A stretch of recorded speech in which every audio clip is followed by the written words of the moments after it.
réservez vite parce que cette fois-ci, comme la dernière fois, ça va partir très vite, je le pense. Bonsoir, cher Raphaël. Bonsoir Marco, bonsoir Romain, bonsoir à toute l'équipe et aux invités. Bonsoir à tous les internautes aussi. Bien sûr. Bonsoir. Alors, comment vas-tu? Comment ça va? Oh, ça va, Ça va bien? bien sûr. Tranquillement. Désolé, une fois n'est pas coutume, j'avais des obligations familiales, je n'ai pas pu suivre toute l'émission, donc je ne sais pas si vous avez pu parler. J'espère que je ne vais pas faire doublon. Bon, j'ai bien vu que vous avez reçu. On n'a pas parlé de géopolitique, donc t'inquiète. D'accord, mais j'avais failli aborder ce dont M. Pavan et Mme Dalle ont parlé. Et c'est vrai que c'est très important. C'est hallucinant que l'Agence du médicament européen, si j'ai bien compris, de surveillance du médicament, ait demandé d'effacer les bases des effets secondaires. C'est complètement hallucinant. Exactement. Donc, merci, bravo et merci de les avoir reçus. Voilà. Je vous donne un bon point. Vous en faites ce que vous voulez. Eh ben, tiens, si tu veux, comme nous, envoyer un mail à l'EMA pour leur demander des comptes sur cette affaire, des précisions, je pense que ce serait intéressant, mais je vais me fendre d'un petit mail dès la semaine prochaine. Ah ouais, ce serait cool. Ouais. Bah, savoir un petit peu comment ils justifient cette demande. Ouais. Il doit y avoir un service de presse, j'imagine, qui peut nous répondre. Bien sûr. Faites-le dans le chat, Alors, d'ailleurs. Si vous j'ai un petit perturbateur ce soir. Ah, qui est-il? Une petite perturbatrice. Toi aussi, t'as un gosse. Petit chat. On va peut-être augmenter le nombre de vues, là. Laisse-le pavaner devant la webcam. Laisse-la pavaner. Voilà, elle s'appelle Bouteille, me demandez pas pourquoi. Bouteille. Oui, c'est pas moi qui ai choisi le nom. Ok, mais c'est toi qui l'as adopté. Voilà. Oui. Une portée de chez un voisin, un ami. Oh, Bouteille, c'est mignon. Exactement. Voilà, alors sans transition, on va parler de choses beaucoup moins mignonnes, beaucoup moins sympathiques que de Bouteille. Voilà, je vous ai préparé un zapping. Ce que je vous propose, c'est que sans transition, on puisse le lancer, le regarder ensemble et on se retrouve juste après. C'est parti, les amis. Alors Charlie écrit dans ce groupe de discussion, « Je viens de perdre un autre grand donateur juif, 2 millions par an, parce que nous ne voulons pas annuler Tucker. Je pense à inviter Candace. » Quelqu'un répond, « Pfff. » Charlie écrit ensuite, « Les donateurs juifs alimentent tous les stéréotypes. Je ne peux pas et ne veux pas être intimidé de cette manière, ce qui ne me laisse d'autre choix que de quitter la cause pro-israélienne. » Puis un donateur écrit, « S'il te plaît, n'invite pas Candace. Cela pourrait faire du bien à court terme, mais ce n'est pas bon à long terme, à mon avis. Comme dans tous les groupes, tu vas avoir une grande variété d'opinions. »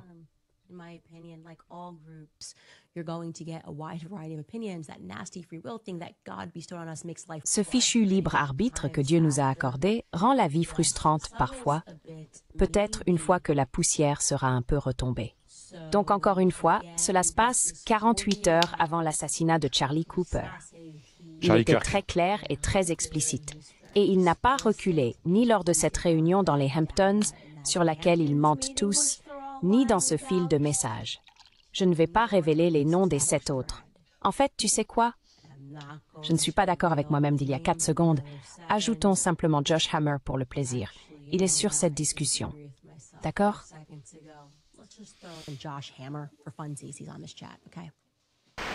Merci de m'avoir, non pas choisi, mais de m'avoir proposé de venir ici avec vous, parce que de toute façon, j'y aurais été en pensée, en parole, peut-être pas en chair et en os, surtout en chair. Je n'exclus pas la possibilité d'être obligé de partir tout d'un coup à cause du gouvernement. Je crois qu'il y a certaines personnes dans la salle qui comprendront. Mais je voulais être là de toute façon même pour lancer le début. Je voulais quand même savoir du côté de mes 2 amis, est-ce que vous vous doutiez, quand vous avez appris, quand vous avez vu, des conséquences que ça aurait pour les Français? Tout à l'heure, quelqu'un parlait de fracture française. Je ne sais pas si c'est le terme qui est employé. Et pour vous, et pour le monde des idées, cette espèce de retournement qui fait qu'on a parlé du 7 octobre le 7 et que dès le 8-9, on parlait d'autre chose. Enfin, assez vite d'autre chose. Avec aussi la nécessité, puisque vous parlez dans un monde de communication, qui on peut le déplorer, on peut le trouver souhaitable, on s'en fiche, qu'il y ait du côté d'Israël une espèce de, comment dire, ou un renoncement ou une inaptitude à comprendre un certain nombre de choses, c'est-à-dire qu'on parle à des gens qui ne savent pas, forcément qui ne comprennent pas l'histoire ou qui ont décidé de ne pas le comprendre. Non? C'est un point de vue purement personnel. Mais on avait dit qu'on arrêtait. Laisse les mots de la fin, on avait dit qu'on arrêtait. Parce que j'ai raté le gouvernement, autant qu'on va faire 1 minute de plus. Poulet? Non? J'ai pas compris ta question. Alors, je dois être vraiment confuse. Mais est-ce que ça ne vient pas en partie aussi d'un refus ou d'une inaptitude du gouvernement israélien à communiquer, à essayer de savoir l'impact que peut avoir, ou alors c'est plus leur problème? Je ne dis pas pour faire de la propagande, je dis simplement pour comprendre que ça peut avoir un impact sur les opinions. Donc là, c'est Barroso au moment de la signature du traité de paix pour Gaza. Vous allez voir Barroso, normal, il prend un selfie, on dirait un gamin de 12 ans. C'est hallucinant. Gaza a toujours été un laboratoire de la surveillance pour les Israéliens. Et les Israéliens ont depuis longtemps, d'une certaine manière, vendu leur expertise sur Gaza. Ils ont aussi essayé de l'appliquer en Cisjordanie. Ils se sont servis de l'IA pour fabriquer des cibles parce que les humains, enfin les soldats israéliens n'arrivaient pas à suivre.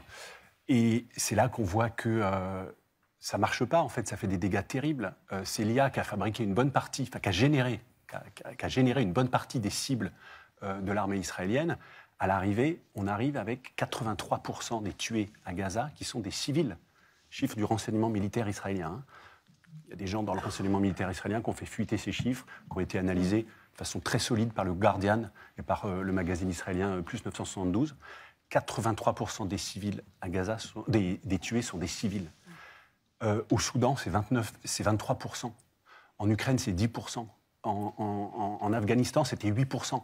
C'est-à-dire qu'on est dans des chiffres absolument incroyables. Et c'est ça d'ailleurs qui a permis de dire à certaines organisations c'est une guerre génocidaire, c'est-à-dire c'est une guerre pour tuer des civils. Mais l'IA, c'est ça en fait. L'IA, c'est un outil inhumain. Quand on dit intelligence artificielle, bah oui, c'est un outil inhumain qui donne des résultats inhumains, voire des crimes contre l'humanité. Tout est logique. Un outil non humain fabrique des crimes contre l'humanité.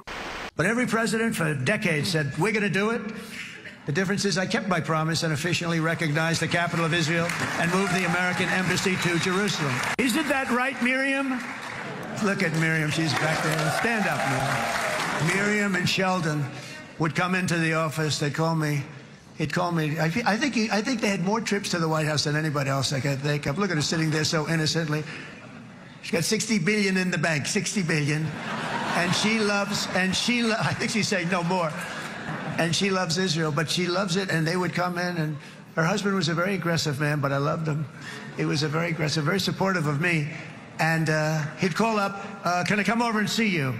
I say, Sheldon, I'm the president of the United States. It doesn't work that way. He'd come in, but they were very responsible for so much, including getting me thinking about Golan Heights, which is probably one of the greatest things. Miriam, stand up, please. She really is. I mean, she loves this country. She loves this country. Her and her husband are so incredible. We miss him so dearly. But I actually asked her, I'm going to get her in trouble with this, but I actually asked her once, I said, so Miriam, I know you love Israel. What do you love more, the United States or Israel? She refused to answer. That might mean Israel, I must say. We love you. Thank you, darling, for being here. That's a great honor. Great honor. She's a wonderful woman. Et voici un dernier extrait qui illustre les ambitions impérialistes. I'm going to be meeting with the most powerful, the richest nations really in the world, although now with the tariffs the United States is by far the richest nation in the world, as you probably have been reading. Les tarifs imposés à l'Europe ne sont donc qu'une prolongation de cette même politique. Voilà pour ce zapping. Tiens, je précise juste, cette fameuse IA israélienne, c'était Lavender qui était chargé de trouver des cibles pour que les opérateurs humains, je crois qu'ils avaient 20 secondes pour valider ou non la cible définie par l'intelligence artificielle. Lavender, voilà. Voilà. Alors, je vais faire un bref commentaire parce que j'ai d'autres sources aussi que je t'ai envoyées par mail, que j'aimerais bien qu'on regarde. Donc, Charlie Kirk, dont il est question au début, dans la vidéo de Grey Zone où ils ont mis un extrait de la chaîne de Candace Owens.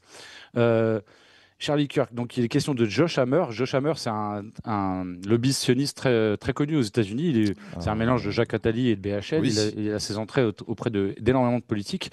Et donc on voit que 2 jours avant sa mort, en fait, les donateurs juifs, vous n'avez pas très bien, peut-être pas entendu avec Romain et toi, parce que vous étiez partis juste au tout début du zapping, mais c'est assez grave ce qui est dit en fait dans le fil de discussion.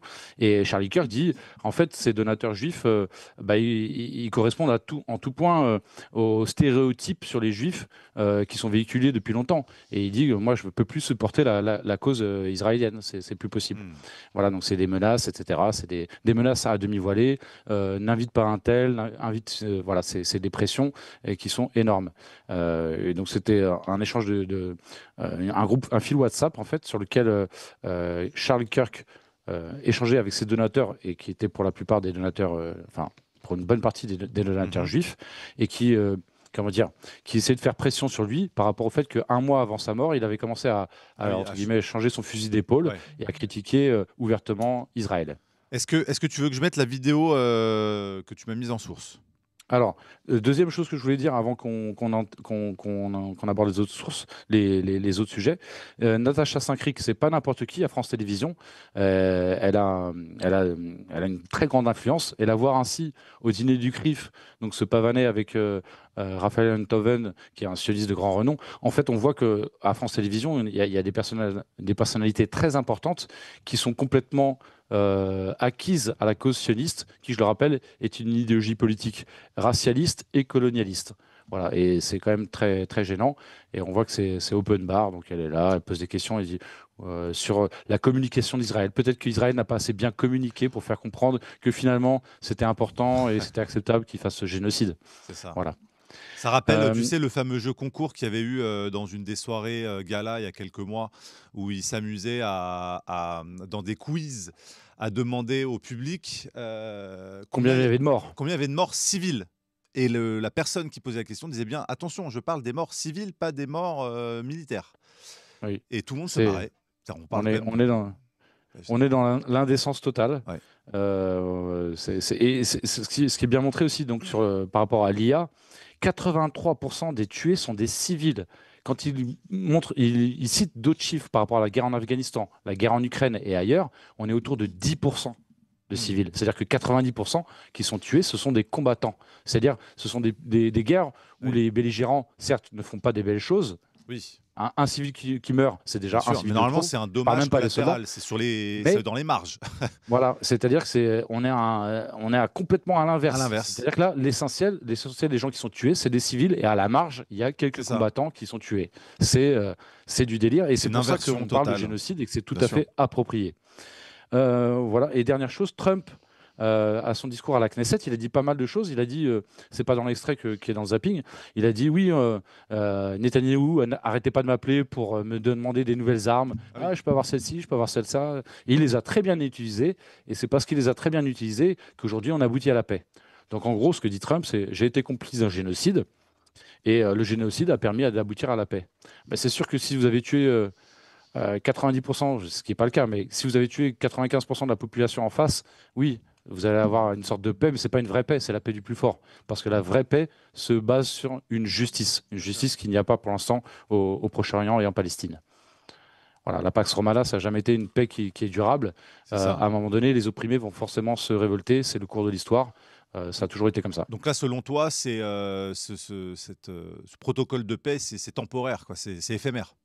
C'est à la fois temporaire et c'est illusoire. C'est-à-dire que d'un côté, Netanyahou veut continuer à chasser les Gazaouis de Gaza et les Palestiniens de leur terre, quoi, en Cisjordanie, à Gaza et ailleurs, et puis même à Jérusalem. Il ne faut pas oublier Jérusalem. C'est un des gros nœuds du problème. Et dans le même temps, les États-Unis soutiennent à 100% Israël, puisque le plan de paix prévoit une démilitarisation du futur État palestinien. Il ne mentionne même pas le terme État palestinien, mais en tout cas du Hamas, du Hamas en l'occurrence, en particulier. Et par contre, donc l'agressé doit être désarmé, mais l'agresseur ne doit pas être désarmé. C'est vrai que normalement, l'équilibre voudrait que le territoire palestinien, les Palestiniens qui auraient du coup un État grâce à cela, pourraient se doter d'une armée capable de se défendre.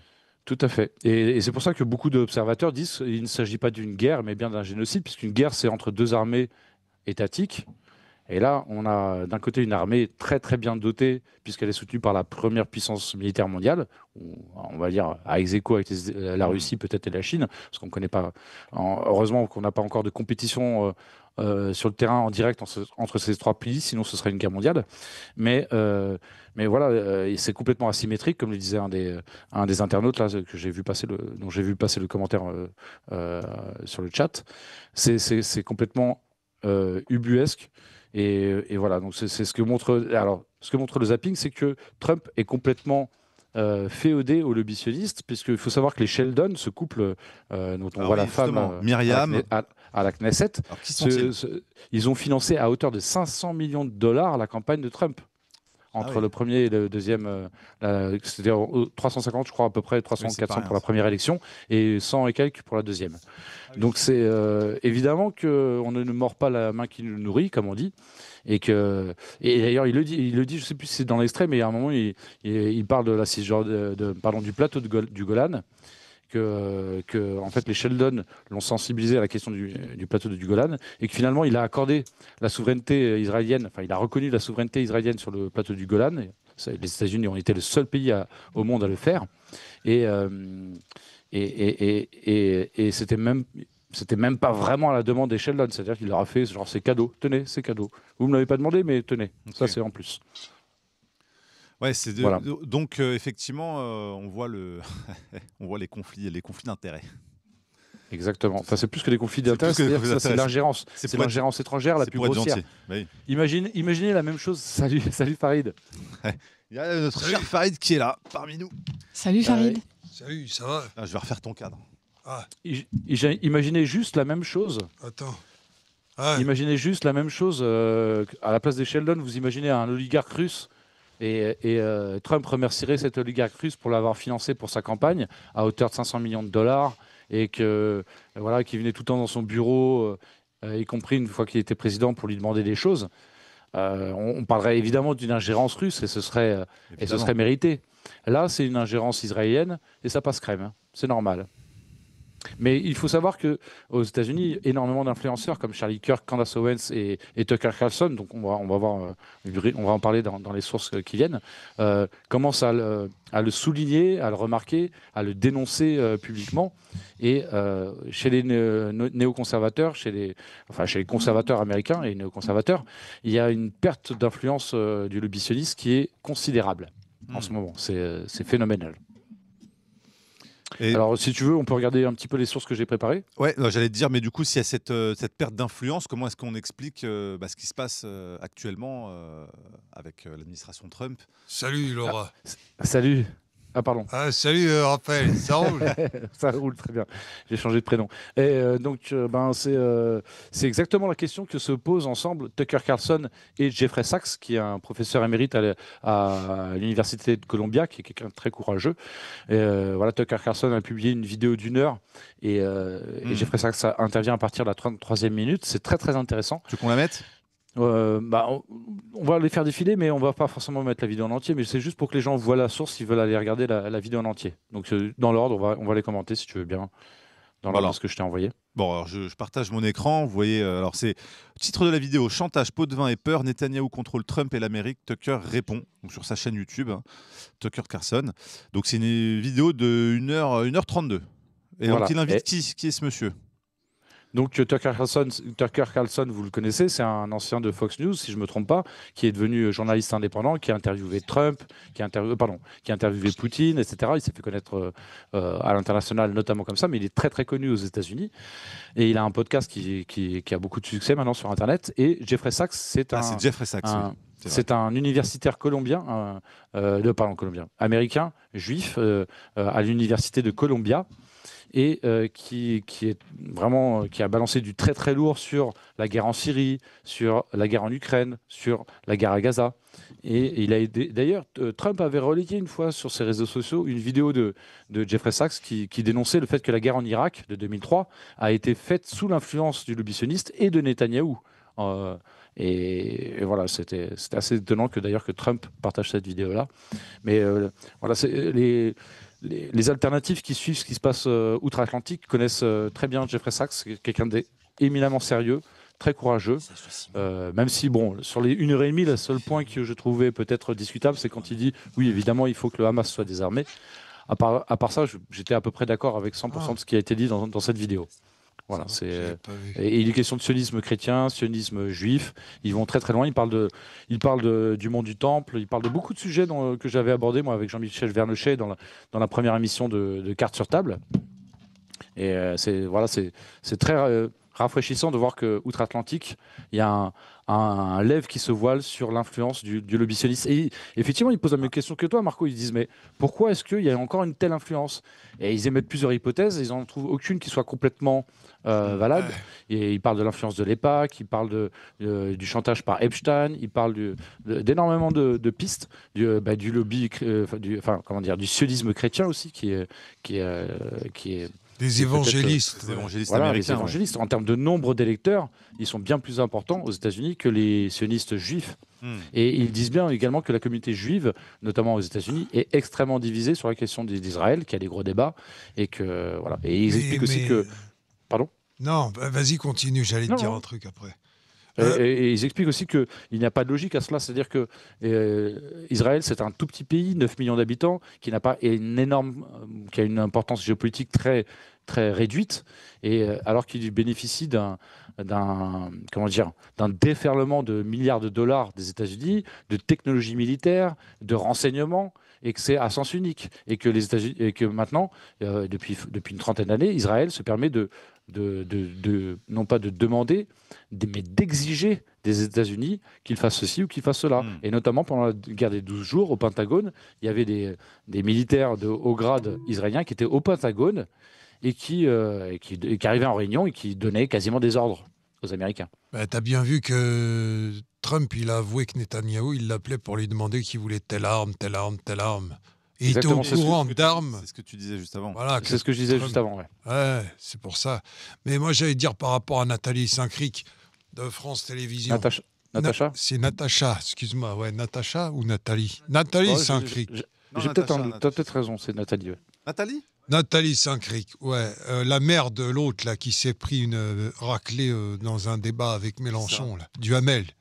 Ah oui, c'est vrai que c'est sa mère. Exact. C'est la famille Duhamel, en fait. Ils sont tous à la télé. Et puis Nathalie Saint-Cric fait partie du clan de ceux qui connaissent mieux le monde que nous. C'est ça. Et donc Nathalie Saint-Cric, c'est elle qui avait voulu exclure Mélenchon là, en disant, je ne suis pas pro Mélenchon personnellement, mais elle avait fait passer un papier où c'était marqué que Jean-Luc Mélenchon était un problème en direct à l'antenne. Ah ouais. Ouais, Nathalie Saint-Cric, ouais. Et en fait, c'est celle qui avait dit qu'il fallait réintégrer les Je suis Charlie. Il fallait faire en sorte. Oui. Tu te rappelles l'histoire? Il faut les repérer, il faut les traquer et après, il va falloir les traiter. Voilà, exactement.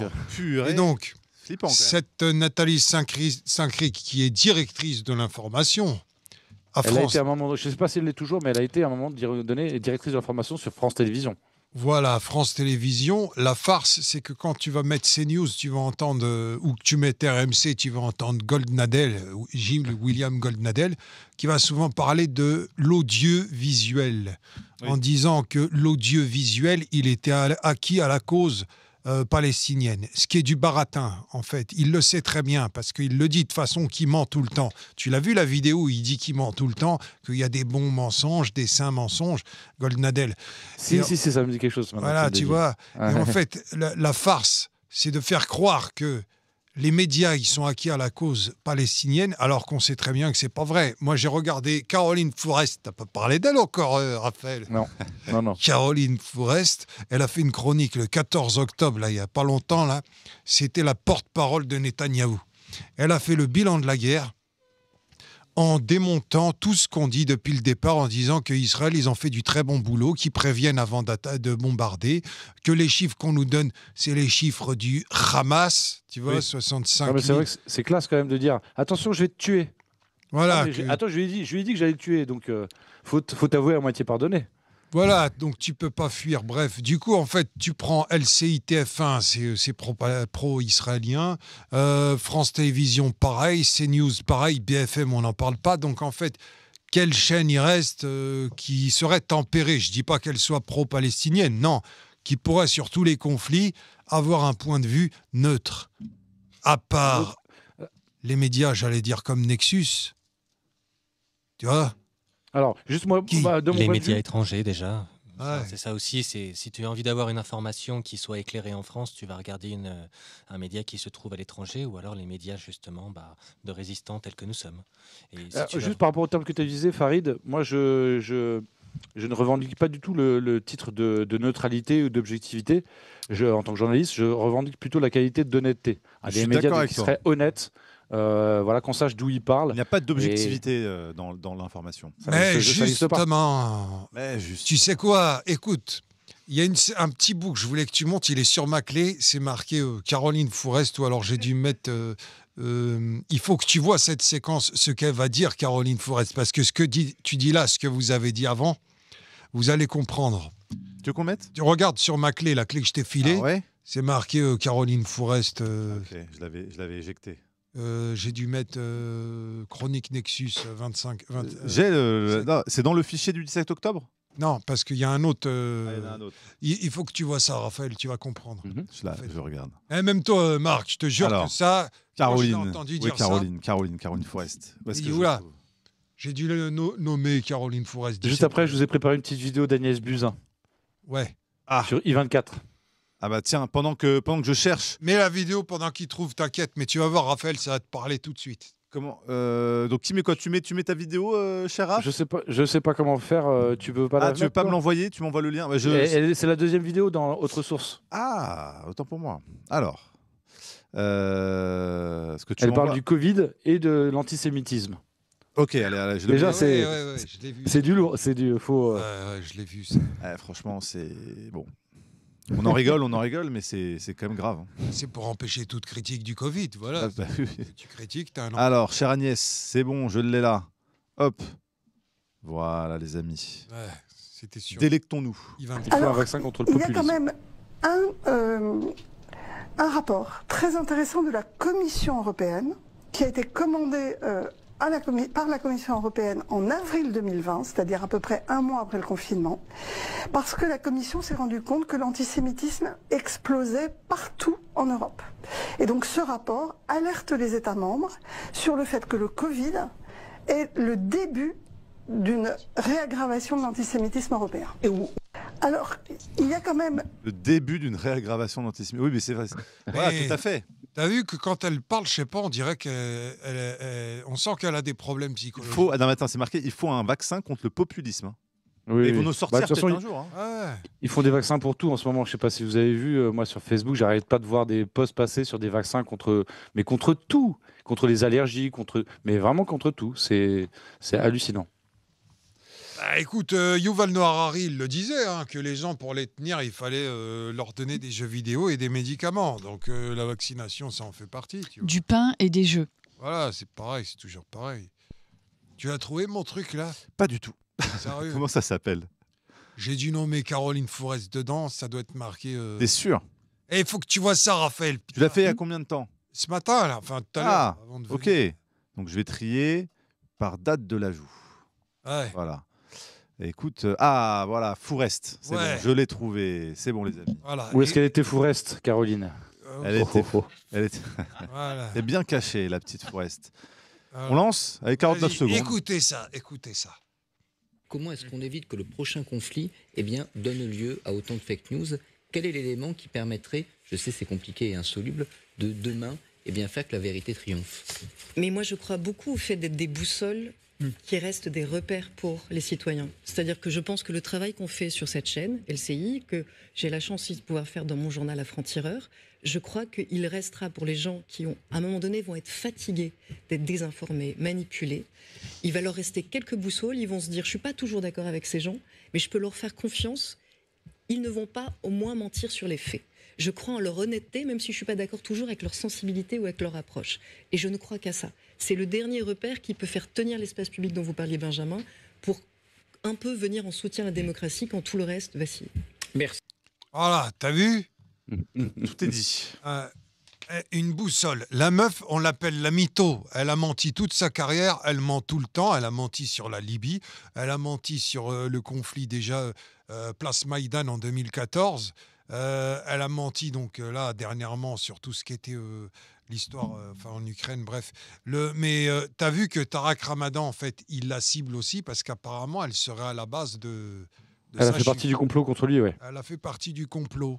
Pas qu'un peu. Elle a fait venir, enfin, elle a incité plusieurs meufs à témoigner contre Tarek Ramadan. Après, je dis pas Tarek Ramadan, certainement qu'il a fait des trucs bizarres, tu vois, mais c'est pas des SK.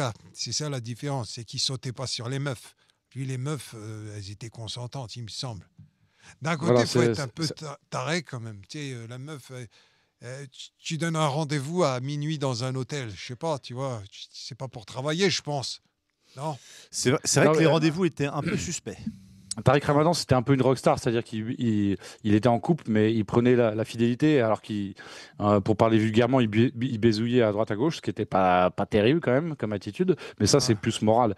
Après, il n'a pas, moi de ce que j'ai pu étudier de cette affaire, effectivement, il n'a pas violé, et il y a eu une cabale contre lui, et notamment montée par Caroline Forest. Il y a eu, en fait, plusieurs plaignantes étaient en contact les unes avec les autres et avec les gens qui ont monté cette affaire. Et une des plaignantes, voilà, il suffit de voir son parcours pour comprendre que voilà, effectivement, c'était bien sûr un coup monté. Après, qu'on aime ou qu'on n'aime pas Tarek Ramadan, on peut analyser aussi ses liens avec les frères musulmans, qui est par son grand-père, mais même par son discours, quand on entend ce qu'il dit sur ce qui s'est passé en Syrie et ailleurs. Tarek Ramadan n'est pas très clair sur certains sujets, et pour autant, c'est vrai qu'il a été victime d'une cabale et dont a fait partie voilà, Caroline Forest. Et donc, elle prétend, elle a dit qu'elle était honnête, tu vois, qu'elle faisait un travail honnête. C'est là où c'est... si on peut zapper sur le prochain sujet, qui est très important aussi, je ne sais pas si vous en avez parlé aujourd'hui. Alors, un article d'Atlantico. Voilà, Atlantico. Alors, je partage l'article. Donc, hop, tiens, il est où le titre ? L'Union européenne veut permettre l'auto-identification de genre dès l'enfance. Oula, où est-ce qu'on va, les amis ? Bruxelles veut permettre aux enfants de changer de genre à tout âge et sanctionner tout État qui s'y oppose. C'est vrai que c'est la priorité, ça. C'est la priorité des Européens. Comme on était en manque de bonnes nouvelles, je me suis dit, je vais mettre ça en plus c'est vrai, dans les sujets. Autant demander à un enfant de 6 ans qu'est-ce qu'il se sent le lundi puis le mardi. Même avant, même à partir de 3 ans, parce que ça parle à partir de 3 ans. Il faut lui demander si c'est un petit garçon, s'il va être une petite fille. Enfin, c'est complètement... S'il rêve d'être Jean-Michel... Tu peux pas nous faire un sketch là-dessus, là ? Bah oui. Ça, pour le film. On en parlera du film après. Oui, Jean-Michel. On va parler du film. Ah non, mais c'est sûr, c'est grave, quoi. Mais... Par contre, si t'es blanc, tu peux pas te sentir noir. Ça marche que avec le sexe. Oui, ça marche, c'est ça. Non, parce que ça peut être aussi une. Moi, je me sens vacciné. J'aimerais avoir le pass. Voilà, j'aimerais avoir le pass sanitaire. Comment on fait ? C'est vrai. Il y avait des blagues comme ça. Je me sens mince, je suis trans-mince. Pour rebondir sur ce que disait Lazare, Juan Branco, quand il a été défendre au Sénégal des Sénégalais, il avait été accusé de... Ouais, on avait dit, c'est encore les Blancs qui se posent pour défendre les Noirs. Et là, bizarrement, il y a des avocats noirs qui sont venus défendre Juan Branco à Paris. Et les mêmes qui disaient ça, on ne les a pas entendus. Donc, oui, c'est vrai qu'il y a un certain racisme dans les mémoires qu'il faudrait dépasser pour certains. Voilà, dans la conception des choses. Autre sujet que je t'ai envoyé. Alors, si tu veux bien. Brut, une caution imposée aux ressortissants américains pour le visa malien. En réponse, une vidéo, si tu peux la lancer éventuellement. C'est une vidéo, où est-elle Ah, il y a de la pub avant. Alors là, on laisse tomber. Non, mais ça y est, il reste 2 secondes. Voilà. Sinon, je vous la fais court. Voilà, c'est là. En gros, ce qui s'est passé, c'est que... CFA pour leur visa. Il s'agit pour Bamako d'une mesure de réciprocité. On t'explique. Tout est parti de cette décision publiée le 8 octobre 2025 par le département d'État américain. Les ressortissants de 7 pays africains, dont le Mali, mais aussi la Gambie ou encore la Mauritanie, devront payer une caution afin d'obtenir un visa de tourisme ou d'affaires pour les États-Unis. Pour le Mali, cette mesure doit entrer en application le 23 octobre. Dans cette note, les Américains précisent que cette caution est comprise entre 5 et 15 000 $, soit plus de 8 millions de francs CFA. Elle ne garantit cependant pas l'obtention du visa. Cette caution sera remboursée que si le voyageur respecte la durée autorisée de son séjour sur le territoire américain. Derrière cette décision, un programme pilote de l'administration Trump pour, je cite, préserver les frontières américaines et préserver la sécurité nationale du pays. En clair, il a pour objectif de limiter les abus des voyageurs tentés de rester aux États-Unis au-delà de la durée autorisée de leur visa. Ce programme pilote est censé durer jusqu'en août 2026. En cas de succès, les autorités américaines comptent étendre cette mesure à d'autres nationalités. À la suite de cette décision, le pouvoir de Bamako a décidé d'appliquer la réciprocité. Tout en prenant acte de cette mesure, le ministère des Affaires étrangères du Mali dit déplorer la décision unilatérale du gouvernement américain qui porte atteinte aux dispositions de l'accord relatif à l'institution d'un visa longue durée à entrée multiple entre les deux États, entré en vigueur le 14 avril 2005. L'accord cité par le ministre ne prévoyait pas de caution pour les Maliens souhaitant se rendre aux États-Unis. Les autorités maliennes ont donc décidé d'instaurer un programme de visa identique en imposant aux ressortissants américains les mêmes conditions et exigences que celles appliquées aux citoyens maliens. Concrètement, voilà, on peut couper si tu veux. Ouais. On a compris. C'est assez intéressant de voir que l'Afrique, en tout cas un certain nombre de pays d'Afrique, ont relevé la tête depuis quelques mois, quelques années, et ne s'en lancent plus compter. C'est-à-dire que, ah ouais, tu me fais ça ? Pareil. Tu crois que c'est parce que tu es les États-Unis et moi le Mali, je vais me laisser faire ? Non. Et donc voilà, je trouve ça porteur d'espoir. Et c'est une attitude digne et je trouve ça plutôt positif. Enfin, ce qui est très ironique dans cette mesure des États-Unis, c'est qu'en fait la plupart des ressortissants étrangers qui restent après leur visa, c'est des Européens. Ah oui ? Ouais. Ok. Ouais. Ça, je savais pas. Merci Lazare pour l'info. Merci pour la précision. Sujet suivant, si alors, tu veux bien. Sans transition, Tucker Carlson, c'est ça, hein. Alors ça rejoint on va pas forcément mettre la vidéo, mais ou alors juste les 5 premières secondes. Pourquoi les nationaux secondes. Israéliens fêteraient-ils le 11 septembre ? Il parle des 5 danseurs israéliens, les 5 dancing Israelis qui ont été vus à Brooklyn. Purported to have witnessed the initial explosion of the World Trade Center and were seen to be celebrating the event. Fox News has learned some U.S. investigators believe that there are Israelis again very much engaged in spying in and on the U.S., who may have known things they didn't tell us before September 11th. It is true that some in Israel saw the attack as a good thing for them. A September 12, 2001 article in the New Bon, il parle de ces personnes qui ont été filmées en train de fêter ce... Non, ils n'ont pas été filmés, c'est eux qui filmaient. Ils étaient 5, ils étaient en train de filmer sur le toit d'un petit immeuble, un petit bâtiment. Ils étaient positionnés sur le toit, ils ont filmé les 2 percussions des avions dans les tours qui s'effondraient. Ils avaient du matos pour filmer. C'était à Brooklyn. Et ils ont été vus par une habitante de Brooklyn qui habitait un immeuble plus grand et qui les a vus. Et en fait, non seulement ils filmaient l'événement, mais en plus ils se réjouissaient, ils dansaient ensemble, ils allumaient des briquets comme un concert de rock, etc. Il y a eu un long documentaire fait par une télévision canadienne sur ces 5 Israéliens. Ils ont même été interrogés par la télévision et leur témoignage fait pitié, quoi. Franchement, ils essaient de se dédouaner en disant mais non, mais c'est pas. Ouais. Et en fait, ces 5, c'était des agents secrets israéliens. D'ailleurs, il y en a un des 5 qui était connu pour ça, pour faire partie du Mossad. Et celui-là, d'ailleurs, a refusé de passer au détecteur de mensonges parce qu'ils ont été arrêtés par le FBI. Et l'habitant de Brooklyn a appelé la police qui les a arrêtés. Ils avaient plus de $5 000 dans une chaussette. Et ils avaient des billets d'avion, je crois, pour retourner très vite aux États-Unis, en Israël. Et ils ont été arrêtés, non pas pendant 72 heures, par le FBI, mais pendant 72 jours par le FBI, donc suite au 11 septembre. Ils ont été, après cela, ils ont été relâchés et ils ont été extradés en Israël. Donc ils n'ont pas été inquiétés en fait, quoi. Okay. Et un des 5 était connu pour faire partie des services secrets israéliens. Il a refusé de passer au détecteur de mensonges. Ok, donc avait-il des informations ?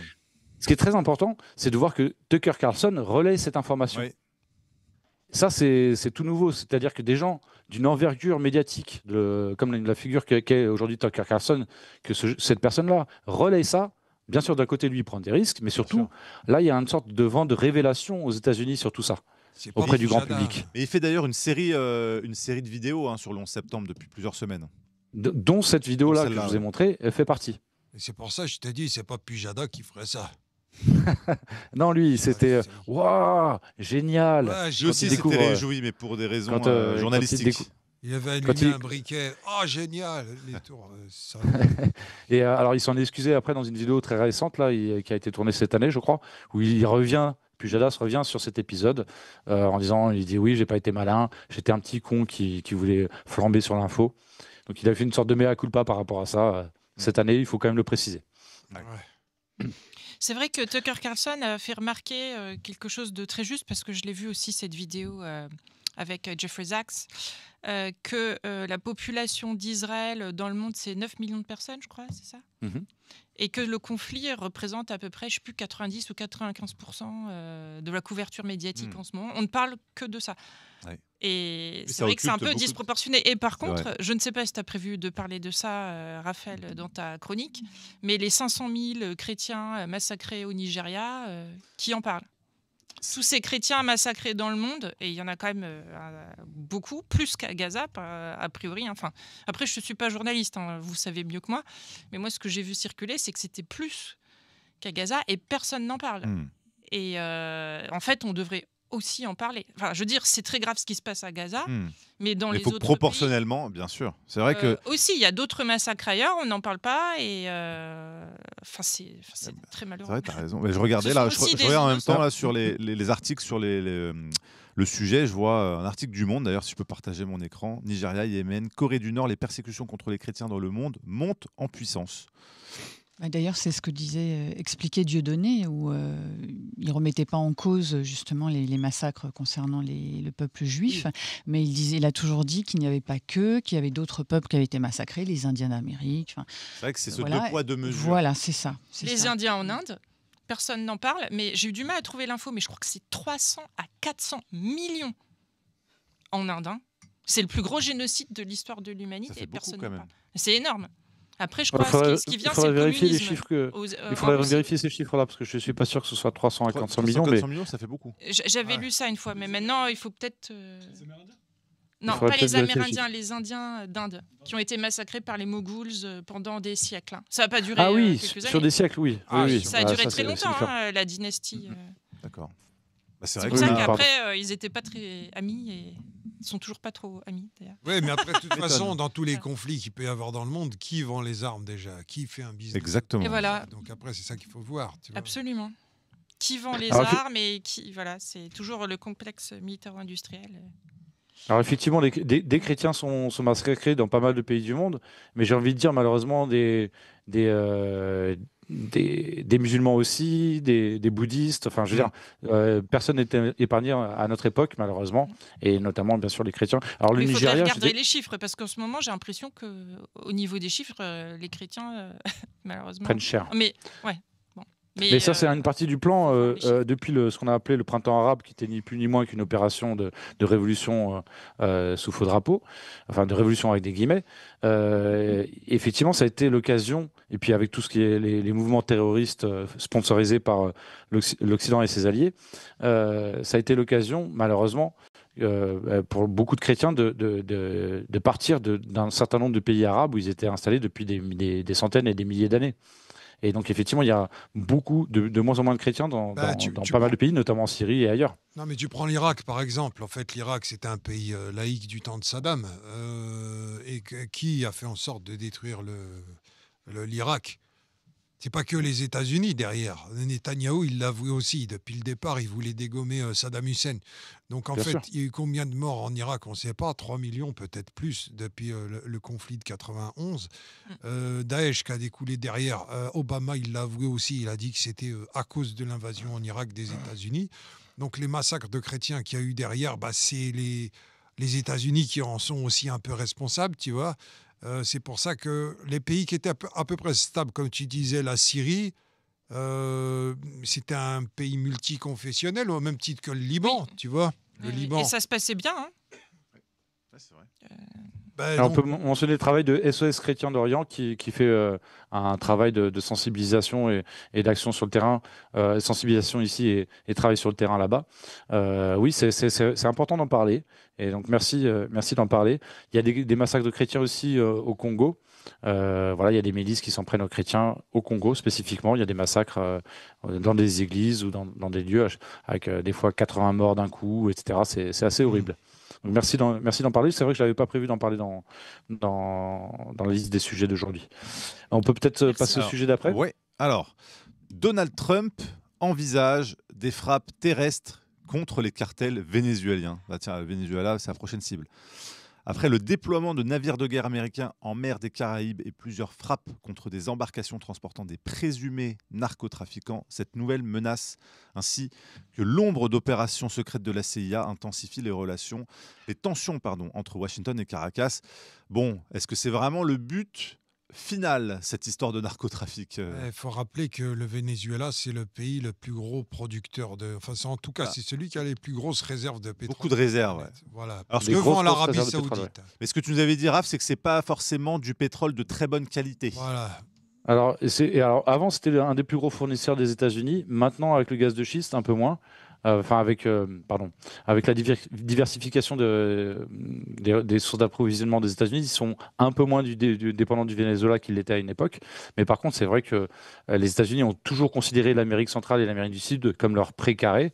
Et là, on est en plein dedans. C'est-à-dire que ce soit Maduro ou avant lui Chavez, les États-Unis ne se sont pas cachés, et même les pays de l'Union européenne qui voulaient le renverser. Là, je crois que la personne qui a été nommé prix Nobel de la paix à la place de Trump, il me semble que c'est une opposante vénézuélienne, si je ne me trompe pas. La farce. Voilà. Qui est tout sauf une démocrate. Voilà, c'est beau. Et là, effectivement, je pense que Trump avait envisagé, je dis ça avec humour, peut-être d'invoquer un groupuscule de terroristes islamistes au Venezuela pour venir faire des frappes. Et il s'est dit que peut-être ça passerait pas trop bien. Donc il s'est dit, c'est pas crédible. On va contextualiser par rapport, on va faire ça plus local. Donc il s'est dit, bon, trafiquant de drogue, ça passera peut-être mieux auprès de l'opinion publique. Mais c'est vrai aussi qu'il y a beaucoup de drogue et du trafic humain au Venezuela. Il n'y a pas que ça. Ok, il y a le pétrole, mais il y a aussi ça. Mais est-ce qu'on fait une intervention militaire pour ça?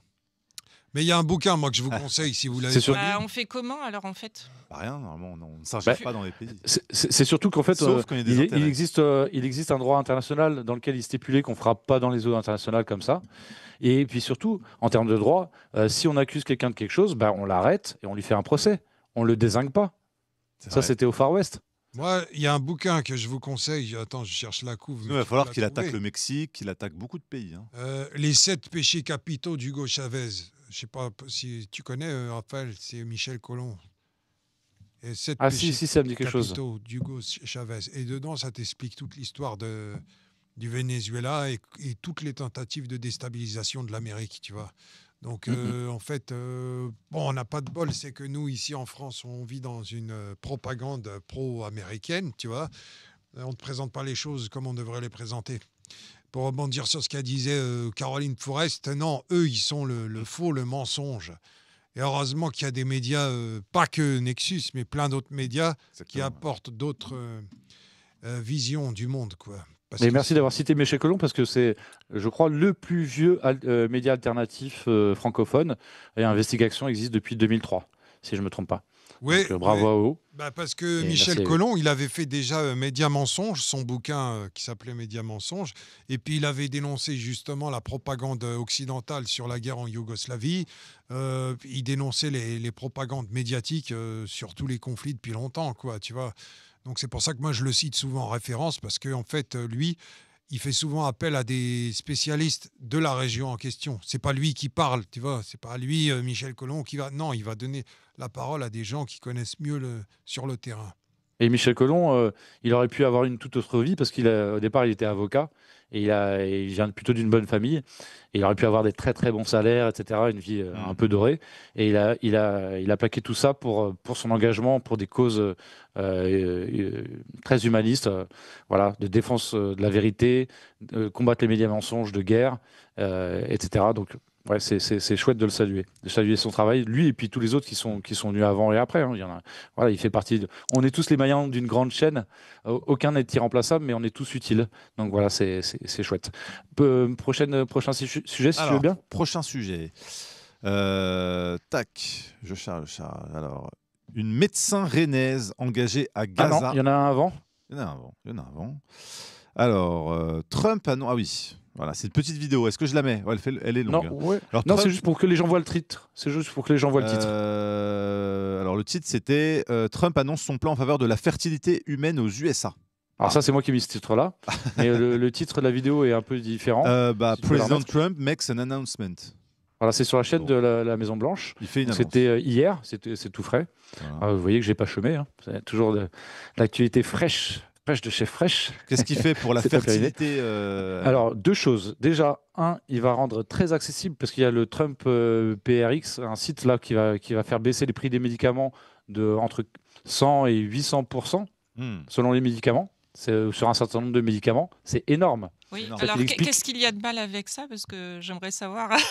Alors là, je ne suis pas en train de dire quelque chose de négatif sur Trump, mais quelque chose de plutôt je vais dire quelque chose de plutôt de positif sur Trump.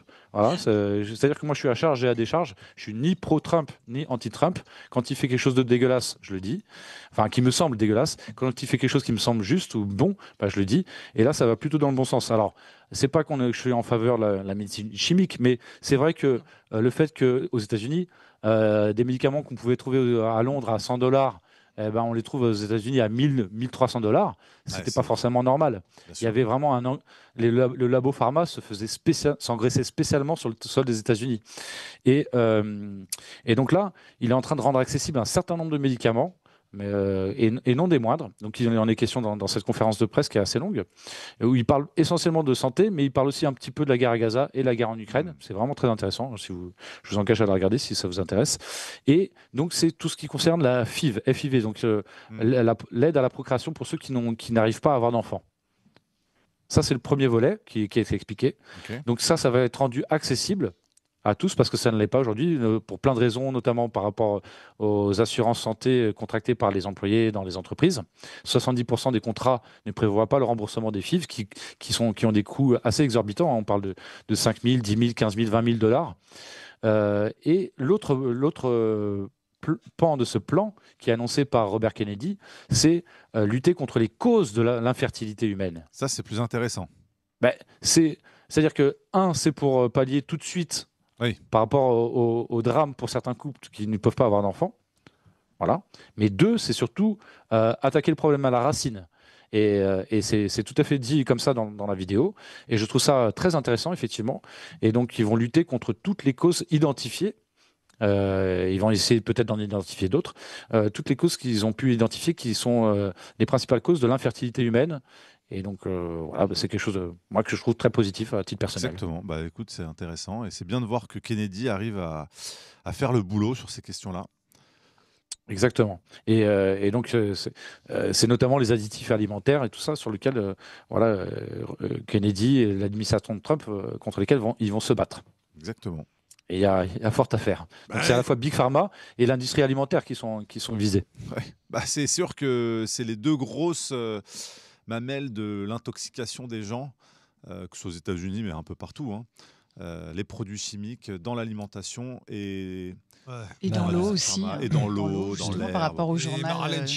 Et la grande crise des opioïdes, qu'il faut quand même mettre sur le dos des labos pharmaceutiques. Je sais pas si... Et de McKinsey. Faut pas oublier. McKinsey aussi, c'est vrai. Qui a fait le boulot de marketing. Il y a un film là-dessus, une série sur Netflix. Comment il s'appelle déjà? Je crois que c'est Painkiller ou un truc comme ça, qui parle justement de cette affaire de l'Oxycontin. Je vous invite vraiment tous à voir cette série pour comprendre comment fonctionne l'industrie pharmaceutique dans ses détails les plus mis en scène, en tout cas dans cette série. Merci. Merci pour le partage. Painkiller.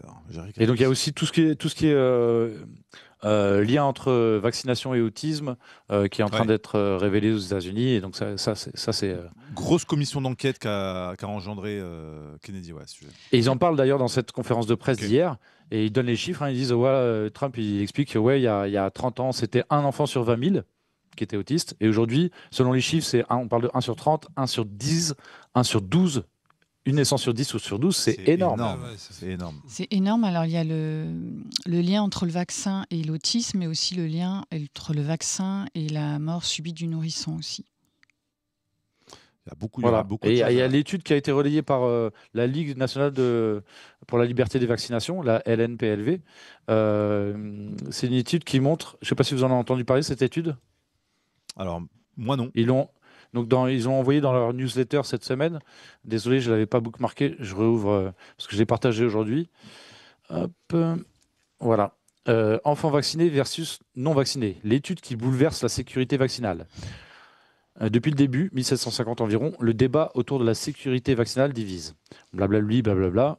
Alors, les données, vous pourrez retrouver facilement le lien du CSI numéro 171 de Guy Lemaître-Crépeau sur les adjuvants aluminiques. Voilà. Et donc, il y a une étude menée au centre médical Henry Ford qui a comparé l'état de santé d'enfants vaccinés et non vaccinés nés entre 2000 et 2016. Donc, c'est quand même une étude sur un temps long. À l'origine, cette recherche visait à rassurer les parents quant à la sécurité des vaccins. Big fail. Toutefois, ces résultats ont eu l'effet contraire. Les données présentées sont frappantes. Un taux d'asthme 4,3 fois plus élevé chez les enfants vaccinés. Une atopie 3 fois plus fréquente. Des maladies auto-immunes signalées 6 fois plus souvent. Et des troubles neurodéveloppementaux, 5,5 fois plus courants, incluant notamment des retards de développement, 3,3 fois plus fréquents, des troubles de la parole, 4,5 fois plus fréquents. Plus préoccupant encore, certaines pathologies n'ont été observées que chez les enfants vaccinés. 264 cas de TDAH, les troubles du comportement ou je ne sais pas quoi, recensés contre aucun chez les non-vaccinés. C'est hallucinant. Des troubles d'apprentissage et des déficiences intellectuelles uniquement présents dans le groupe vacciné. Voilà. De manière générale, au bout de 10 ans, 57% des enfants vaccinés présentaient au moins un problème de santé chronique, contre seulement 17% chez les non-vaccinés.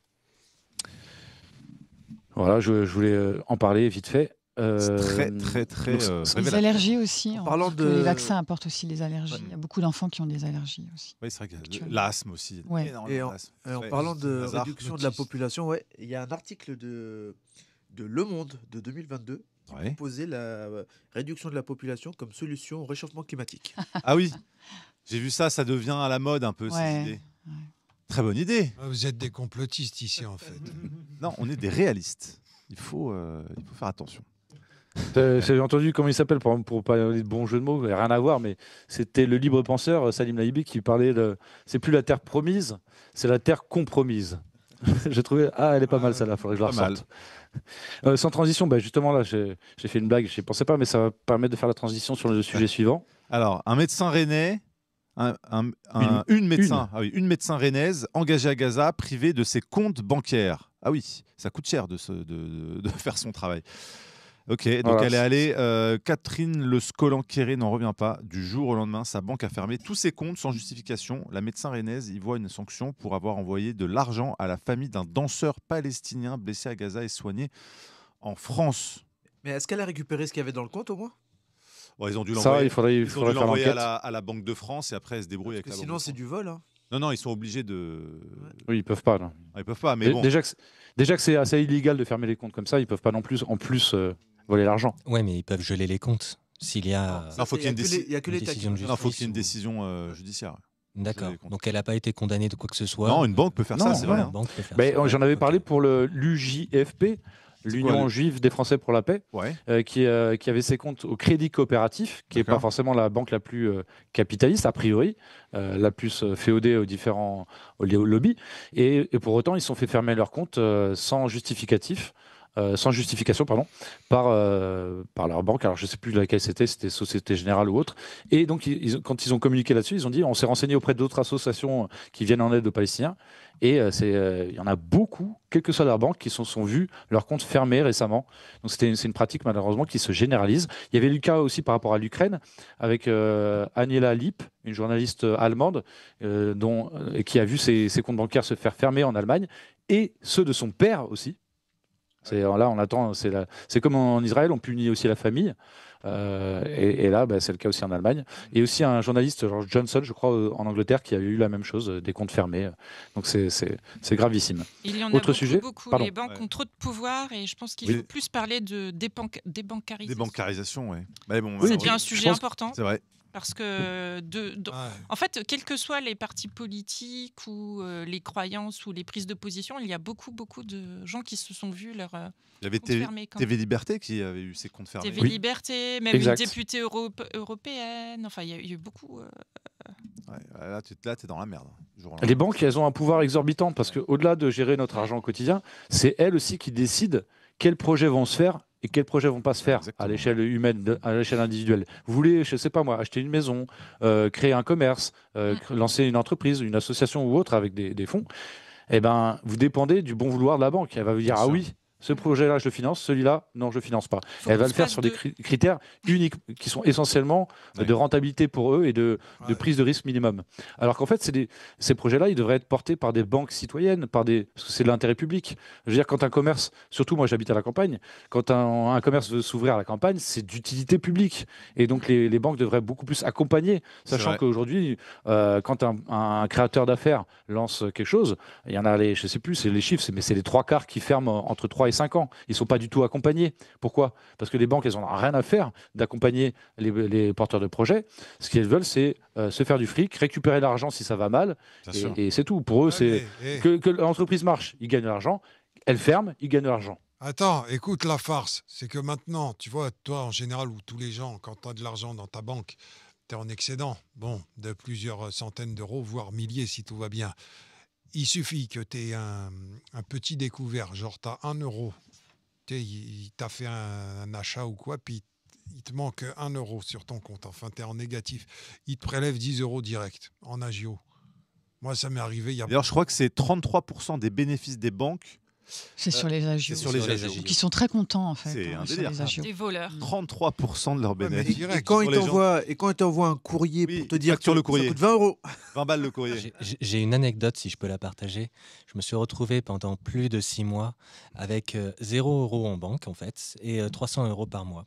Et je dépensais à peu près genre 250 € par mois.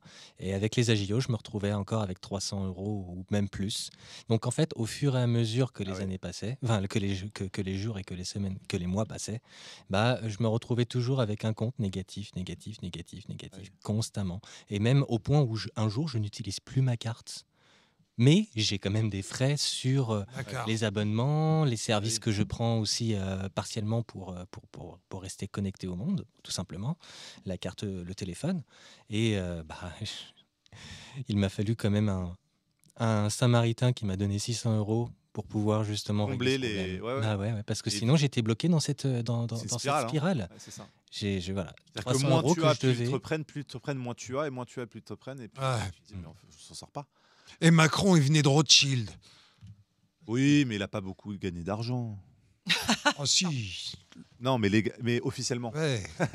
Sur la vente de... Comment ça s'appelle Nestlé, la branche. Ah oui, il a participé à l'opération de la branche...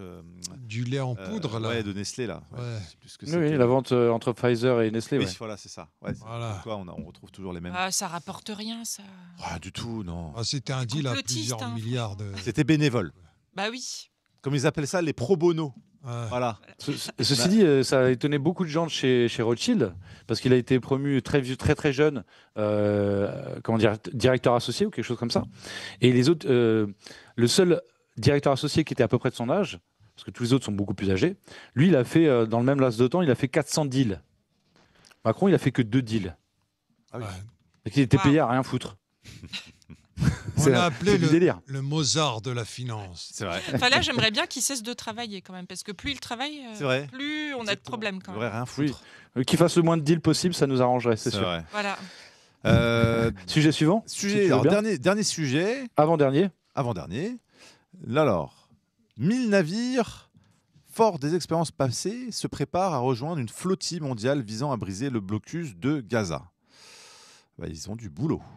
1000 navires, ça commence à faire. Et je me dis qu'à force d'augmenter exponentiellement le nombre de navires, ils vont bien réussir finalement à submerger les forces de défense israéliennes, l'armée israélienne. Ils vont envoyer 1000 drones incendiaires dans les eaux internationales.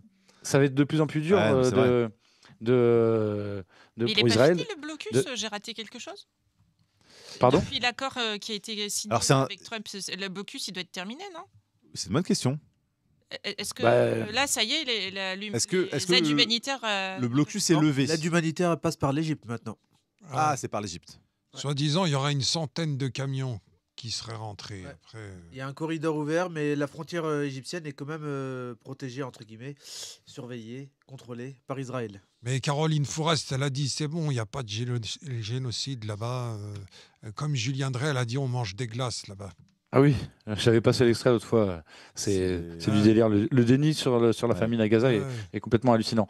Non, en fait, le problème à Gaza n'est pas terminé. Effectivement, il y a un petit peu plus d'aide humanitaire qui rentre en ce moment, mais rien ne dit que ça va durer. Oui. Et donc, cette flottille est tout à fait pertinente. Et surtout, pour l'instant, l'entrée de l'aide humanitaire se fait selon le bon vouloir d'Israël. Or, je crois que les années passées nous ont montré, pour pas dire les dizaines d'années passées, nous ont montré que c'est pas très prudent de se fier au bon vouloir d'Israël. C'est pas très. On va être positif et on va se dire que cette fois-ci, ça va marcher. Pour la flottille, j'espère. Oui. Et si c'est pas cette fois-ci, ce sera la fois d'après.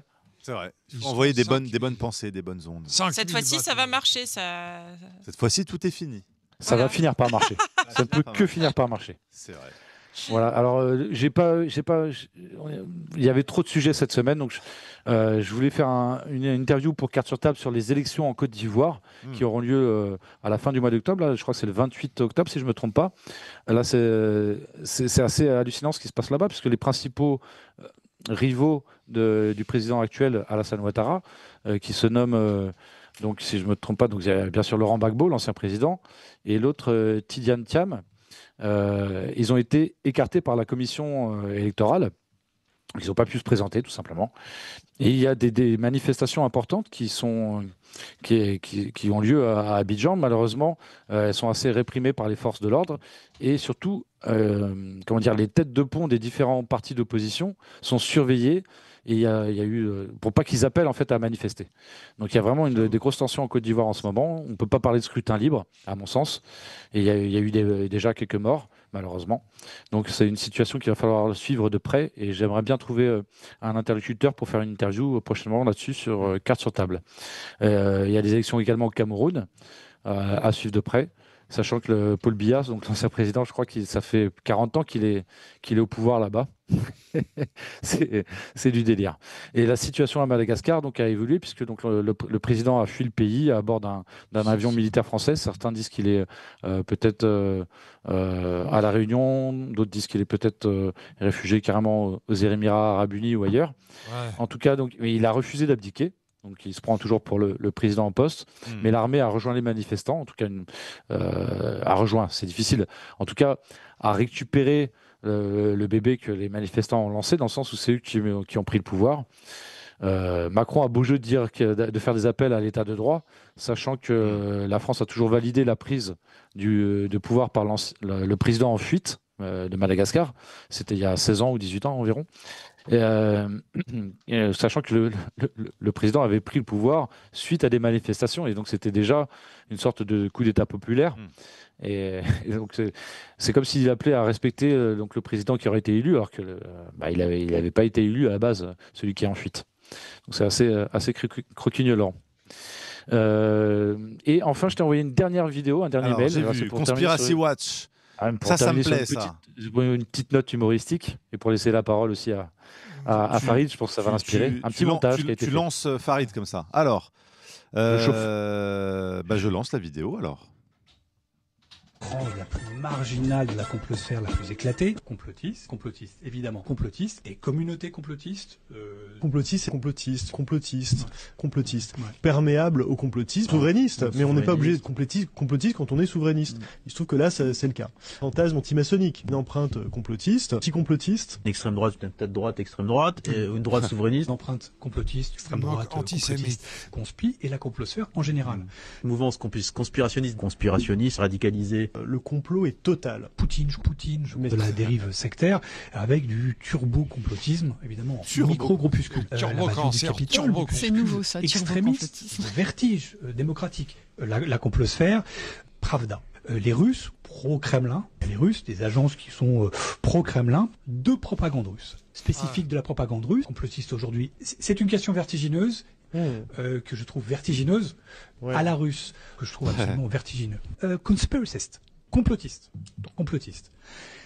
totalement complotiste, généré par cette IA complotiste, évidemment. Toute la complosphère conspirationniste vertigineuse. Ils ont beaucoup de vocabulaire. C'est vertigineux. C'est sûr, hein, c'est pas complotiste. C'est sorti de son contexte, hein, messieurs. Mais bien sûr. n'existe pas, par exemple. Par exemple, mais c'est quand même vertigineux. Et ça, c'est quand même vertigineux. L'extrême droite américaine, l'extrême droite radicale, dans toute cette extrême droite radicale complotiste américaine, vertigineux, complotiste et complotiste. Conspirationniste de cette vidéo. Nous, ce qui nous intéresse ici, c'est la complosphère. Donc on va parler, nous, plutôt de la réception dans la complosphère. La complosphère. Leur récit complotiste à eux. Complosphère, en tout cas pour nous qui suivons la complosphère, parce qu'évidemment, elle irradie toute la complosphère. Alors, dire que c'est avec nos impôts, entre autres, qui font tout ça. Hein. Mais tu sais appelez le fonds Marianne. La photo qui a été tournée avec les 4 têtes des mecs, il y avait donc Thomas Huchon, pas le présentateur du milieu, mais il y avait donc Tristan Mendes France, Thomas Huchon, Rudy Reichstadt et Julien Pain. Ouais. J'avais appelé ça la Troduxphère. Ouais, elle avait bien tourné cette photo. Tu as déjà plus de vocabulaire qu'eux. Hein. C'est sûr, Troduxphère, ça n'existait pas. Mais en tout cas, bon, tu as vu qu'ils ont quand même une certaine manière de se focaliser sur des termes pour définir des gens qui ne pensent pas tout à fait comme eux. Comme quoi, quand on répète les mêmes choses, ça rentre dans le crâne, malheureusement. Vous savez pas, mais moi, ça me rappelle quelque chose. J'avais été interviewé à l'époque du Cercle des Volontaires, quand on était un média collectif. Caroline Forest. J'avais été interviewé par Ariel Wiesman. L'ancien comparse d'Edouard Baird. Il était journaliste à l'époque, éditorialiste on va dire plutôt, pour la nouvelle édition, qui était une émission qui passait vers midi ou 14h sur Canal+. Et il m'a interviewé pendant plus d'1 heure pour en extraire 50 secondes, c'est leur méthode évidemment, et pour essayer de me faire passer pour antisémite. Et donc il me pose une question à un moment donné, il me dit « Mais est-ce que vous pensez que les Juifs sont plus nombreux dans certains métiers ?» Une question un peu innocente. Et je lui réponds « Bah oui, il me semble que dans certains métiers liés à la médecine ou dans les arts ou aussi dans la politique ou dans les médias. » Et j'ajoute « Mais c'est pas du tout un problème qu'ils soient juifs. Par contre, c'est un problème qu'ils soient majoritairement sionistes. » Évidemment, cette phrase a été coupée au montage. Ils ont gardé que la on première croit partie. que je juge qu'il y a trop de juifs dans certains métiers. C'était pas du tout ce que je disais. Et alors, dans l'interview, que moi j'ai tout contre-filmé, heureusement, que j'ai mis sur la chaîne du Cercle, on voit que c'est lui qui arrête pas de me poser des questions sur mais alors les juifs, mais alors Israël, c'est lui qui mais alors les juifs, mais alors Israël. Qui est obsédé quoi, par le. Et après, il ose me poser la question mais pourquoi vous êtes autant obsédé par Israël? Et je réponds mais plutôt dans l'interview, je vous ai parlé que nous on dénonçait les guerres impérialistes qui sont menées notamment par 4 pays, la France, l'Angleterre, les États-Unis et Israël. C'est vous qui n'arrêtez pas de revenir toujours sur Israël, Israël, Israël. Et j'ai découvert après qu'ils étaient partis d'une école talmudique sioniste bien après cette interview. C'était bien gardé de le dire. Voilà. Oui, et alors pour la petite histoire, il m'avait invité à faire cette interview dans les locaux dans les anciens locaux, dans un bar qui avait servi de locaux pour la Gestapo pendant la Seconde Guerre mondiale pour faire leurs interrogatoires. Donc c'était une bonne continuité, je trouvais. C'est cool. Face à l'interrogatoire qui m'avait réservé. Et juste après moi, il interviewait Flamanta Vénère. Ça fait bizarre donc Flamanta Vénère, pour ceux qui ne connaissent pas, c'est la compagne. C'est la compagne de Caroline Forest. Voilà. J'avais été gâté ce jour-là. Ouais, c'est sa compagne, tu vois. Mais t'étais passé dans un documentaire de Caroline Forest où ils avaient coupé. C'était ça. Tout à fait. Alors ça c'était quand elle avait fait une série de 3-4 documentaires. C'était sur, il y en avait un, c'était sur l'extrême droite, d'autres c'était sur complotisme. Voilà, il y avait différentes catégories de population qui étaient stigmatisées. Et ils étaient venus pour, c'était Reopen 9/11. Ils étaient venus pour filmer une conférence organisée par Reopen 9/11. C'était une dizaine d'années. Et il m'avait filmé, moi, en train de discuter et de parler justement des 5 agents du Mossad qui se sont fait passer pour des agents du Mossad par rapport au 11 septembre. Ils ont, dans les sous-titres, ils ont trafiqué ce que je disais. C'est-à-dire que moi, je disais qu'ils s'étaient fait pincer par le FBI, les 5 agents dont il était question tout à l'heure. Là. Et dans les sous-titres, c'était des agents secrets qui s'étaient fait passer pour. Alors, ce qui est le propre du métier d'ailleurs d'agent secret, donc il n'y a rien de mal à ça. Et donc ils avaient trafiqué mes propos. Mais surtout, ils ne m'avaient pas demandé. Et moi, je figurais carrément sur le dossier de presse qui était envoyé en première page, je crois. On voyait ma photo. En tout cas, j'étais dans le dossier de presse, non flouté. Et donc j'ai appelé son équipe de prod, je leur ai dit voilà, moi, avant la diffusion, j'ai dit moi je vais être flouté. Ils ont fait mais oui bien sûr monsieur Berland, c'est ça, on va vous flouter, allez vous faire foutre. Et donc ils m'ont rionné en fait, enfin ils n'ont pas dit allez vous faire foutre, mais c'était en substance. Hein. Et du coup je me suis retourné vers le diffuseur France Télévisions qui ont dit ah bon vous n'étiez pas consentant, bien sûr vous serez flouté, il n'y a pas de problème. Donc eux ont été beaucoup plus pros et effectivement j'étais flouté lors de la diffusion. Voilà. Et il faut toujours, même si même si on n'a pas confiance dans les médias ou dans la justice, il faut toujours demander, y aller, demander justice si on peut. Et des fois ça marche, des fois ça marche pas, mais au moins on n'est pas dans l'inaction. Parce que le pire c'est quand on fait rien, ils ont un boulevard ouvert devant eux, ils font ce qu'ils veulent en fait. Exactement. Voilà. Merci infiniment, Bravo. cher Raph, pour ta chronique qui a duré longtemps, mais qui était très intéressante. Merci pour votre accueil. Et puis évidemment, on te retrouve la semaine prochaine. Bien sûr, avec grand plaisir. Bon. Bravo, Raphaël. Un très bon week-end à toi. Bon Merci. week-end. Je vais passer avec Akina, qui organise un petit week-end. On va être entre complotistes. Voilà, c'est la complotiste. Akina du front médiatique. Tu passeras le bonjour à Akina, on l'a vu. Ça s'appelle La Bonne Nouvelle. Mais non, c'est La Bonne Nouvelle, c'est ça. La Bonne Nouvelle maintenant. C'est la nouvelle chaîne qu'il lance, qui sera moins axée sur la dénonciation, l'actualité négative, et beaucoup plus sur des choses liées à la spiritualité, et donc des choses beaucoup plus positives. Ça va lui changer d'air. Et c'est vrai que ces week-ends qu'il organise de temps en temps, on se retrouve à pas mal de complotistes. C'est l'occasion d'échanger beaucoup d'infos sur l'arrière-scène, les coulisses des médias alternatifs. Vous en parliez tout à l'heure avec Romain. Je trouve qu'il avait raison, Romain. C'est un vrai sujet. Quand on parle de guerre de chapelle et de guerre d'ego, c'est un vrai poison pour nous, les médias alternatifs, parce que ça nous empêche d'avancer ensemble. Et au-delà des guerres d'ego et des guerres de chapelle, il y a aussi les infiltrés, l'opposition contrôlée. Et donc ça aussi, c'est des sujets sur lesquels il faut qu'on échange. C'est important. Voilà. Salut-le de notre part, et bien évidemment, il est le bienvenu. On espère qu'on pourra le recevoir très vite pour parler de sa bonne nouvelle. Avec plaisir. Merci, cher Raph. Bisous à tous. Très bonne soirée. Salut, Raphaël. Ciao.